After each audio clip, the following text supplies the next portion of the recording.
Mesazhi kryesor dhe asaj që i dhanë më shumë rëndësi në ditën e parë të konferencës që po zhvillohet në Bruksel,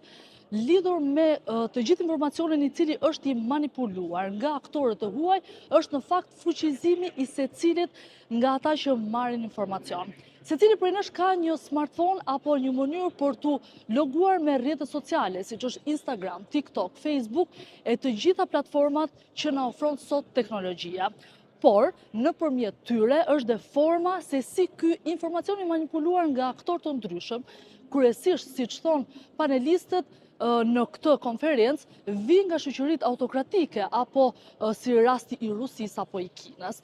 vetëm duke fuqizuar secilin prej atyre që merr informacion nëpërmjet platformave online, medias online, por nuk duhet lënë në harres dhe medias tradicionale, do të mund të ketë një kufizim të asaj që konsiderohet si fimi.